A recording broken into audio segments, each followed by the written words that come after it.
Sorry for this inconvenience. So I am continuing my lecture on parallel combination. So क्या मैंने अभी बताया आपको, तो parallel combination में all the resistors share the potential difference. All the resistors receive the potential difference directly from the battery. How much potential difference is provided by the battery? V. So how much potential difference will be across R1? V. How much potential difference will be across R2? V. How much potential difference will be across R3V? क्योंकि सबके terminals directly connected हैं to the positive terminal of battery and to the negative terminal of battery.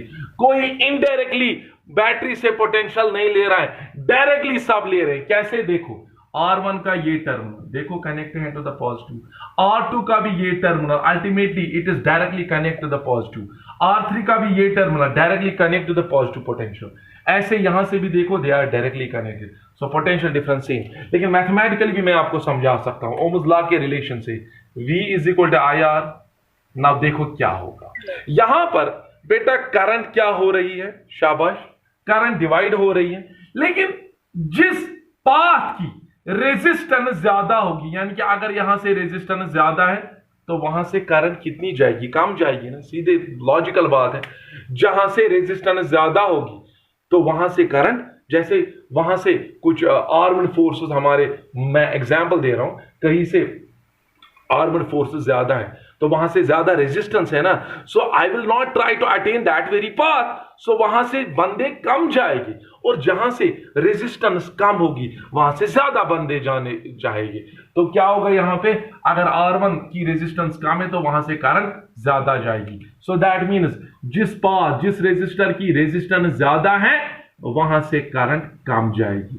अच्छा, जिस resistor की resistance कम है वहां से current ज्यादा जाएगी. सो टेल मी, जहां से R ज्यादा वहां से I कम, जहां से R कम वहां से I ज्यादा, तो ओवरऑल I और R का प्रोडक्ट जो है वो बेटा कांस्टेंट रहेगा ना, वो हर एक रेजिस्टर के थ्रू सेम होगा ना. And what IR gives V. What is V? Potential difference. So this is how the potential difference across each resistor will be same. How?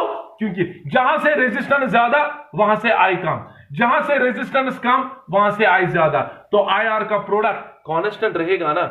So that means I1 R1 will be equal to I2 R2 will be equal to I3 R3. Quite simple. So now अब हमें क्या करना है? हम चाहते हैं कि इनका इक्विवेलेंट निकाले. इक्विवेलेंट रेजिस्टेंस हम बेटा इसकी निकाले. तो कैसे निकालोगे? I will replace these three resistors by a single resistor, जिसको हम क्या कहते हैं? Equivalent resistor. और I am providing a potential difference say same V. Now what will happen? Say current I is going across it. तो बताओ क्या करोगे यहां पे? नाउ टेल मी, यहां से कितनी करंट जा रही है? I1 I2 I3. तो ये तीनों सम करके, यानी कि इस रेजिस्टर, ये जो अकेला रेजिस्टर है, इसके थ्रू करंट कितनी जाएगी? I. और वो I किसके बराबर होगा? What will be the current going through this R equivalent? It will be equal to I1 plus I2 plus I3. Is that clear?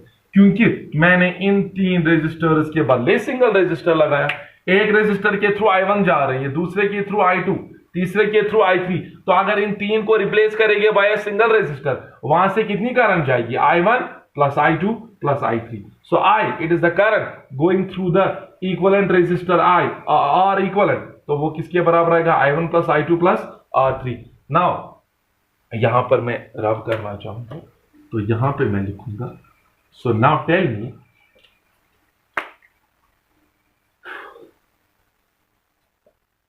चलो बताओ, I जो है according to Ohm's law, I current going through this, it will be equal to V divided by R equivalent. Ohm's law है ना, तो I के बदले क्या लिखेगी बेटा? V by R equivalent. चलो बताओ, I1 के बदले क्या लिखोगे? What is the current going through R1? It will be equal to V divided by R1. क्यों? क्योंकि हर एक के थ्रू potential difference same. So I2 plus I2 के बदले क्या लिखोगे? V divided by R2. और I3 के बदले क्या लिखेंगे? V divided bye R3. सो आप क्या करोगे बेटा? V by R equivalent is equal to, you know R equivalent is also known as effective resistance, total resistance ये देता है सर्किट की. तो हम देखेंगे किसके बराबर आएगा. I will take V common here. So यहां क्या बचा? 1 by R1 plus 1 by R2 plus 1 by R3. V and V will cancel out. So 1 by R equivalent is equal to 1 by R1 plus 1 by R2 plus 1 by R3. तो क्या पता चल रहा है आपको? यहां पर जो इफेक्टिव रेजिस्टेंस निकली पैरेलल में वो सम ऑफ इंडिविजुअल रेजिस्टेंसेस नहीं आ रहा है. आप देखो क्या आ रहा है, the reciprocal of equivalent resistance, the reciprocal of total resistance is equal to the sum of the reciprocal of individual resistances. तो यहां पर effective resistance sum of individual resistances नहीं आ रही है, बल्कि क्या आ रही है, sum of the reciprocal of individual resistances. तो आप याद रखोगे यहां पर आप फॉर एग्जांपल मैं अब दो रेजिस्टर्स लगा रहा हूं, 1 ohm. Let us connect them in parallel. Now tell me, connect them by a battery, say V, potential difference. Now tell me, what will be the equivalent resistance since they are connected in parallel? Equivalent resistance कैसे निकालोगे? 1 by R equivalent. इसके बराबर आएगा 1 by 1 plus 1 by 1, 1 by R1 plus 1 by R2. तो क्या आएगा यहां पे? 1 by R equivalent will be equal to 2. तो R equivalent, take the reciprocal, R equivalent कितना निकला? 1 by 2, that is 0.5 ohm. तो बता बेटा एक एक रेजिस्टर की रेजिस्टेंस कितनी थी? 1 ohm. लेकिन जब आपने इनको पैरेलल में कनेक्ट किया, they produce a resistance of 0.5 ohm only. So what does that mean? जब रेजिस्टर्स को जितने जितने रेजिस्टर्स आप पैरेलल में कनेक्ट करोगे, what will happen to the effective resistance? What will happen to the effective resistance? It will decrease. So इसलिए मैंने यहां कहा जब सम ऑफ द रेसिप्रोकल्स हो तो वैल्यू बढ़ता नहीं है, वैल्यू घटता है. वहां पर सम ऑफ द रेजिस्टेंसेस था, वहां वैल्यू बढ़ेगा. लेकिन यहां सम है, सम किनका है? रेसिप्रोकल ऑफ रेजिस्टेंसेस का. तो ओवरऑल आर इक्विवेलेंट घटेगा. तो यहां पर एक और एग्जांपल इसी की देंगे. मैं आपको जनरल फॉर्मूला भी इसकी बता सकता हूं. वह ऐसे है, 1 by R इक्विवेलेंट. अगर आपके पास दो रेजिस्टर्स हैं, आप किसके बराबर लिख रहे हो? 1 by R1 plus 1 by R2. So let us simplify it. 1 by R equivalent you can write it as R1 plus R2 divided by R1 R2. take the reciprocal. तो किसके बराबर निकला? R equivalent R1 R2 divided by R1 plus R2. ये थोड़ा simplify करके मैं आपको बता रहा हूं. सो नाउ टेल मी, जब आपके पास दो रेजिस्टर्स पैरेलल में होंगे तो उनकी इक्विवेलेंट रेजिस्टेंस कैसे निकालोगे?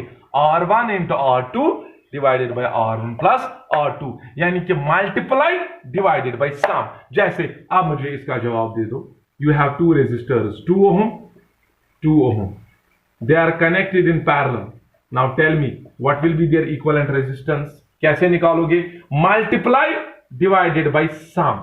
क्या करोगे? पैरेलल में है ना, सम ऑफ रेसिप्रोकल लेना है, लेकिन मैंने आपको जनरल या सिंप्लीफाइड फॉर्मूला दिखाई. यहां पे क्या आएगा? R1 R2 multiply 2 into 2 divided by sum 2 plus 2, 2 2s are 4, 4 by 4 is 1 ohm. सो इस सर्किट की कितनी रेजिस्टेंस है? 1 ohm. यहां पे भी आप ऑब्जर्व करो, एक एक रेजिस्टर कितना था? 2 ohm. लेकिन जब इनको पैरेलल में कनेक्ट किया, ओवरऑल रेजिस्टेंस 1 ohm की बन गई बेटा. So remember, in parallel combination the resistance decrease. आप बोलोगे सर 3 का कैसे करोगे? ऐसे इस फॉर्मूला से 3 का कैसे निकाले? तो क्वाइट सिंपल, आपको क्या करना है, 3 का ऐसे लिखोगे, R equivalent is equal to multiply R1 R2 R3 divided by sum. लेकिन सम में आप क्या करोगे? आप कॉम्बिनेशंस देखोगे. बताओ यहां कितने पेयर बनेंगे? 3 बनेंगे ना. R1 R2 का पेयर, R2 R3 का पेयर और R1 R3 का pair. So you can write it like this, R1 R2 plus R2 R3 plus R1 R3. तो ये हो गया जब आपके पास 3 रेजिस्टर्स पैरेलल में होंगे बेटा. से 2 ohm, 3 ohm, 4 ohm. How can you find out it equivalent resistance? By this formula. बोलो कितना आएगा ये? 2 into 3 into 4 डिवाइडेड बाय, क्या करोगे? मिक्स करो, पेयर बनाओ. 2 into 3 6 plus 3 4s are 12 plus 2 4s are 8, 2 3s are 6, 6 4s are 24 divided by 26. ठीक है, समझ आया बेटा? तो 24 by 26 ये आप खुद फिर निकाल सकते हो। समझ आए कैसे इक्विवेलेंट रेजिस्टेंस निकलेगी पैरेलल में? आपको वो रेसिप्रोकल लेने की जरूरत है ही नहीं। अच्छा, अगर आपके पास 4 रेजिस्टर्स हो, वो भी मैं दिखा सकता हूं। क्या करोगे बेटा? R equivalent multiply by sum R1 R2 R3 R4। तो आप कुछ भी नहीं करना है, आप क्या कर सकते हो, आप इसमें भी कॉम्बिनेशंस ले सकते हो। कैसे कॉम्बिनेशंस लोगे? सो R1 R2 R3 plus R2 R3 है, तो वैसे 4 कॉम्बिनेशंस इसकी बेटा बन जाएगी। सो क्या लिखोगे आप? शाबाश, बोलो। R1 R2 plus R2 R3 plus R3 R4, yes, plus R1 R4। तो ऐसे भी बेटा आप इनको सॉल्व कर सकते हो। So this is how you can determine the equivalent resistance if you have how many? जैसे यहां पर मैंने कितने रेजिस्टर्स लगाए? 4। They are connected in parallel. जरा बताओ, suppose their resistances are 2 2 2। चलो बताओ कितनी इक्विवेलेंट रेजिस्टेंस आएगी इस फॉर्मूला के हिसाब से? 2 2 4 4 2 8 8 2 16 डिवाइडेड बाई, तो ले लो ये 2 2 4 4 प्लस 4 प्लस 4 प्लस 4, तो दिस इज 1 ओम। सो आप बेटा ये आसानी से इन क्वेश्चंस को सॉल्व कर सकते हो। ठीक है बेटा? तो अगर इक्विवेलेंट वहां से भी निकालोगे तो वहां से भी निकल आएगा। ठीक है? So this is how you can determine the value of resistances. So यहां पर पैरेलल कॉम्बिनेशन कंप्लीट हो गई। तो इसके बाद इंशाल्लाह मैं और भी कुछ दिखाने वाला है।